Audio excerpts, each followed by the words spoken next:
এবার আইডিএলসি বাণিজ্য বার্তা।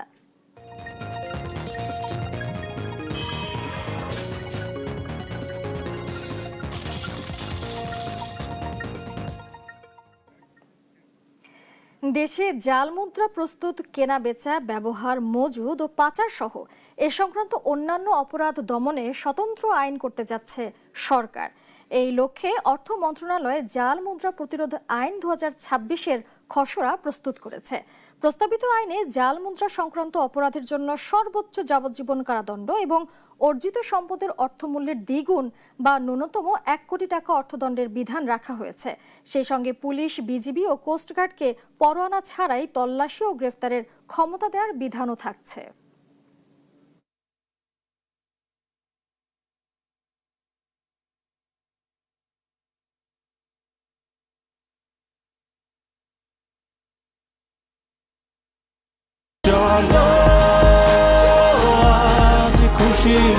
চল্লিশ বছর ধরে অসংখ্য খুশির মিছিলে ছিল আইডিএলসি, থাকবে আগামীতেও।